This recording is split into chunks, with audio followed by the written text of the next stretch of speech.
argue that it would benefit one group of people, obviously the film industry in specific, but the internet is our country's fastest growing area of jobs.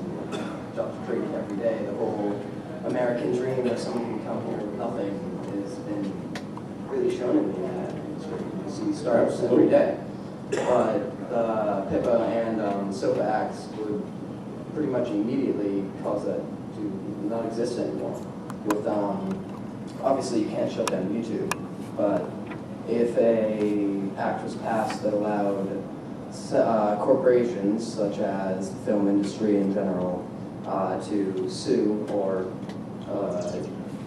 to shut down websites, startups such as even Facebook and Twitter could be completely destroyed. Twitter, which allows users to post anything, including links. The website Twitter could be held accountable for links posted, which isn't exactly fair.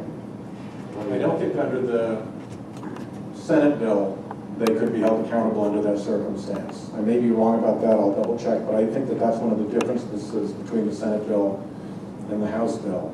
But I don't think it's an accurate criticism of the bill to say that it would shut down the internet.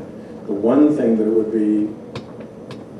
provide is it provides a mechanism where U.S. law enforcement authorities can go to court and get an order saying that a particular website can be closed down, only if they've shown the judge that that particular website does no significant business other than to traffic in stolen property that is other people's intellectual property. And I think that's a pretty strong... Both of the bills isn't as clear as you just put it. Well, that's why working on the legislative language is important, and that's the kind of stuff that's going to happen on the floor. That's my view of what it says, and that's certainly my intention. But such an ambiguous wording as that can be applied to all manner of websites, all manner of web I don't think so. I think it's hard to argue that. I think if your standard is you're doing no significant business other than illegal sales of pirated goods, I think no significant business other than that is a pretty strong standard. In either of the bills. I believe it does in the Protect IP Act. I don't have the exact language in front of me, but I think that's the standard. It has to do no significant business other than the sales of those. So I know for a fact it doesn't state that in the SOPA Act. But do you think if PIPA gets passed, SOPA will follow? I mean, they're very similar. I think that if the Protect IP Act gets passed, that will be the model, because it will have passed with strong bipartisan support in the Senate, and I think the House will stick to that. Now, it may be that what happens is that both bills get passed, and then they go to what they call conference. As you know, if the House passes a bill and the Senate passes a bill and they're different, that can't become a law.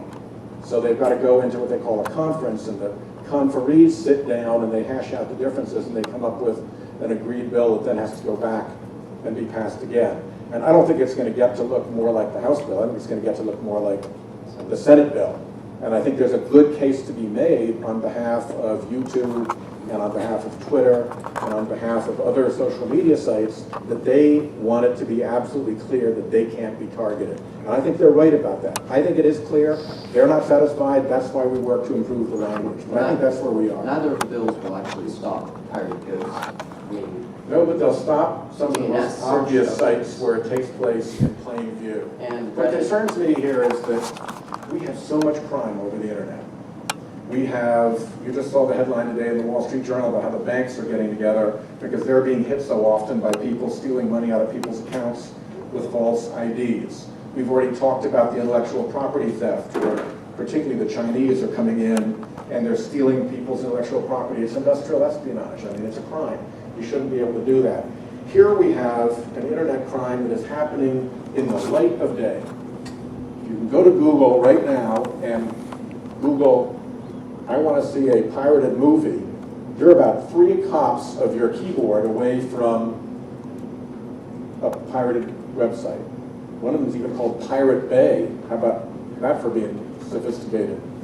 So when people are getting away with criminal activity in plain view and nobody's doing anything about it, I think it sends a really crummy signal about enforcing the rest of against the rest of the crime that's happening on the internet. Sure. Thank you. Yes, sir. This is coming up when we get back. So.